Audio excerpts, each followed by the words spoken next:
He said, no, I'm not going out until all my brothers are out with me. Oh, that's fantastic. Hakeem the Dream, that story is fantastic. Well, you know, I'm so happy that God has blessed us with this opportunity to come to the American people and worldwide, because you know we on Facebook and YouTube. But what we are seeing here today is what our ancestors always wanted, the unity of oneness. One human being, one thought, one goal, one objective. And like I say, today your day, tomorrow might be mine. So I'm so impressed. I'm very thankful, and we just like for our guests just to feel relaxed. And if anything that we can offer you after the show's over, we want to continue this. We just don't want to have this show completed and put it in the archives and move to the next one. We want to always have like a family reunion and work together. So with that said, I would just like to ask a question to the general panel, is that the activity now, because we global now, the community now is like one global community right now. And as we know, Africa was blessed by God to have so many natural resources. There's such demand now that countries like China learning to respect the African, and European countries now learning to respect Africa because they have something of great value to them and their culture and their society. So could you expound on that, maybe from an economic point of view? Let's go to Yasin. Well, yes. Africa, with the natural resources that it possesses, is definitely in high demand. You could definitely, the business opportunities are endless. The countries are now developing. It's an emerging market.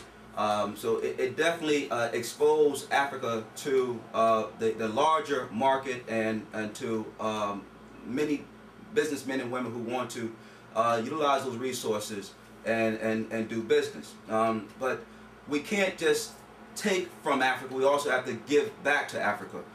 So many multinational companies have done that in the past, and look what they have left Africa in the condition that it's in.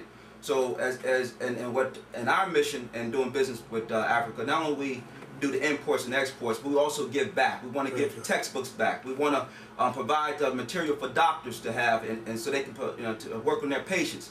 So we don't. It's not always a take, but that be a give and take relationship to keep that harmonic balance between both people. Very good. And he hit it right on the head. And that's a good segue to you, Dr. Troutman. Tell me, you being the over public health and the executive director of public health practices, what do you see in terms of us relating to Africa in terms of public health and in that area with the drought and all these things that's going on there? How can we connect that? There's so many levels to this. Let me just focus on one. The World Health Organization put out a report several years ago called the Closing the Gap in Excess Death by focusing on what's called the social determinants of health. That is to say that a recognition that if you want to get to the health of the population, it's more than just individual behavior. Did you eat enough fruit and vegetables? Did you drink enough water? It's about the educational system, the job market, the neighborhoods that you live in, the existence of race and racism and its effects on people's health and stress levels. That these are the things that are really responsible for the health of populations. The same is true of the continent. Infrastructure issues are critical as far as I'm concerned. You know, and not only was there colonialism, but there was neo-colonialism, where the raw materials that were in the ground could be taken out but had to be shipped to Europe to be manufactured and then sold back to Africa at an inflated rates because there was no infrastructure, a scientific basis and the ability to take those resources and manufacture them right there on the African continent. Okay. So there's so many levels to this that have to be addressed. And of course the question of famine and what happens when agriculture fails, when drought comes in, when you have, by the way, let's not forget the importance of war and the health of populations. War and public health is a critical issue. You can't deliver public health services when you're at war. That's right. When the rebels in Angola were fighting the government, they were intentionally killing public health workers, people who were going out to the field to do immunizations for polio, people who were providing medical care. So war is a critical issue, and to the extent that we still have some instabilities on the continent, that feeds into people's shorter life expectancy and poor health status. Oh yeah, he hit it right on the head. Caller, we know you're on the line, but let you know. Oh, he did. Okay then.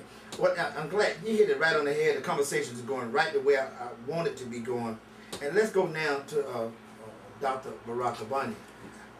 You being associate professor of pharmacy, you know what my mind get to all of the education and technical knowledge that African Americans and Africans have here. We have to find a way, Doc, to unite and take some of those skills, like Yasin was saying, to the continent to benefit on. How you see that working? You being an associate professor, FAMU is a esteemed historical black college for us in America. I mean, people revere FAMU.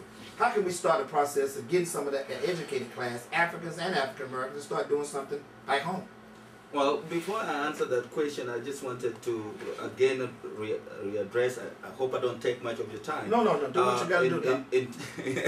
In terms of African investments in Africa, natural resources, and African Americans or African American businesses, it hurts me. I just came from Kenya 4 weeks ago. It hurts me to find that the companies that are now investing in tapping the resources of Kenya are not black owned. Mm-hmm. They are not black owned, including the Africans themselves that are there. Mm. It is Chinese, Indians, Europeans, and these are our natural resources. Mm-hmm. And if we don't have our companies investing in them, they would take and go. They won't plan it back. I want to give an example. Africa is where you have gold and diamond, and there is no school in Africa that designs the diamond that we wear. Mm-hmm. No school. I know. Okay. So in my opinion, I think it is high time that black-owned businesses go back and invest in Africa. There is a general fear that if you invest in Africa, you will lose your money. If that is the case, then these other companies should also be afraid of going there. Mm-hmm. I think it is time for us to go there. Now, in terms of what you're talking about, taking what we have learned here, education, for example, I'm a scientist and I teach pharmacy. The first step we have tried to do in FAMU is to have an interaction between the universities in Kenya and FAMU. And that's why the Prime Minister of Kenya came here. We have already, we have already started the process of linking Florida A&M University and a university in Kenya called Ramogi Institute of Technology. And we are going to do a lot of things, including bringing Kenyan runners here and taking FAMU professors there. So it's going to be a lot of interaction. All right, Dr. Brooks, I started the process. He got it going. He's getting results. Hakeem the Dream? Brother, from our earlier conversation, it was understood that you were running for the governor position of Kenya. Yes. Okay, very good. And we here in America, we would like to support that effort by putting the word out to people we may know of influence from the Kenyan community. And I'm sure that there's large numbers of, because your type of leadership is what's needed for Africa. Yes. And the problem with Africa is like the problem among most African Americans. You understand? The lack of leadership. Yes. And that's why when I started my commentary, I started off with the importance of leadership. Yes. Because nothing going to be of sincere and hold your own without good leadership. So I'm impressed and I'm inspired by you, and I'm sure that God will bless you to fulfill that position, because good things I see can come from you. And he's very good. He hit it right on the head, Hakeem, and I want to segue right into that. We're going to have a meet and greet reception with Dr. Barack Obama. It's going to be at Cafe Chile. It's today at 5 o'clock. So make sure you come on and meet him at 5731 East Fowler Avenue. It's Cafe Chile. And if you need further information, you can call 813-787-6652. They have a coffee shop there. They do spoken word. Very nice coffee shop. Rock Carter did a piece on it a couple weeks ago, and I was there and I was in that piece. And Hakeem, talking about leadership, I do have to get hats off before we go to the phone line to Elder Michelle B. Paddock, Sister Connie Burton, community activist Michelle Williams for supporting strong leadership with Frank. I'm kind of going by what you're saying with Williams Park. We was down at City Council Thursday, and we're glad that the mayor acted in good faith in getting the money for the park to open up. Also, Honest Opinion is going to be partnered with the Hope Center on 29th and Lake, and we're going to be giving away, Honest Opinion going to be giving away school supplies as a part of the community on August the 20th at 12 noon. School supplies while they last. Hakeem the Dream have already gave me instructions and gave me financing to go get the school supplies, and we thank him for working with the board and making this happen. and we're going to be there. Bring your children out. School supplies party lasts on August the 20th at 12 noon. And also, we'll be continuing this conversation over at Tea Time, Conversation at Tea, 94 and a half East Henry at 2 o'clock. Let's go to the phone line. The phone number here is 813-251-9867, 813-251-WTMP. Hakeem the Dream? Okay. All right. Let's go now, brother. Come from Islamic Relief. Yes. Brother Baca. Give me a microphone, Yassine. You know, with the drop going on, 29,000. Listen to the facts before you answer. I want you to listen to this, because this hurt my heart when I heard it. 29,000 children under the age of 5 years old are dying in this drought. Dying.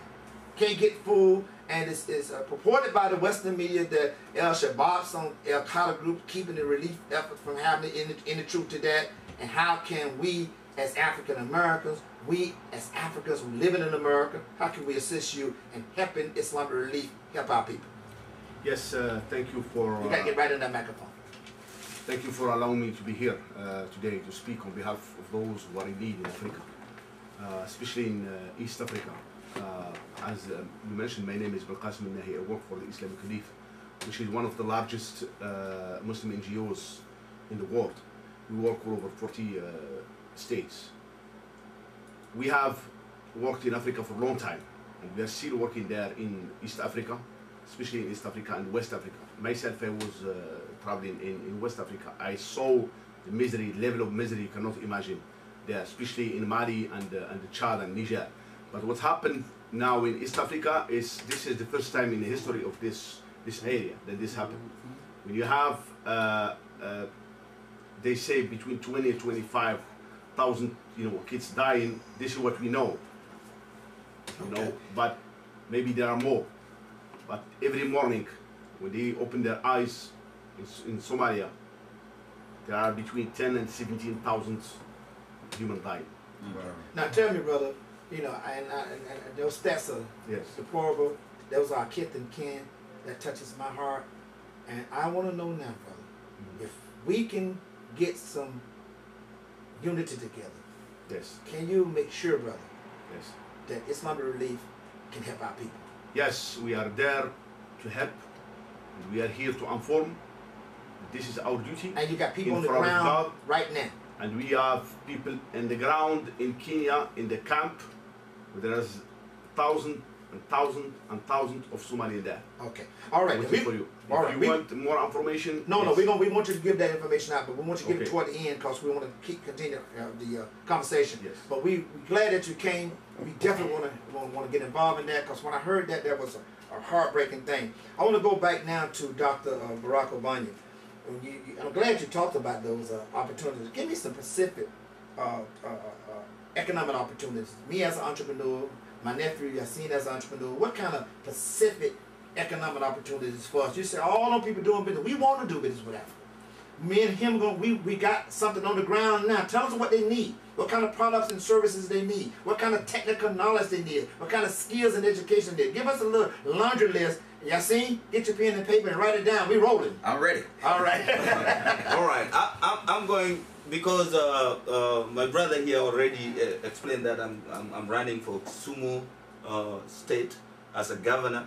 I'm just going to put one for you right now in my state. Kisumu is sitting next to the second largest lake in the world.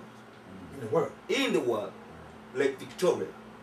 And the lake connects over 4 African countries.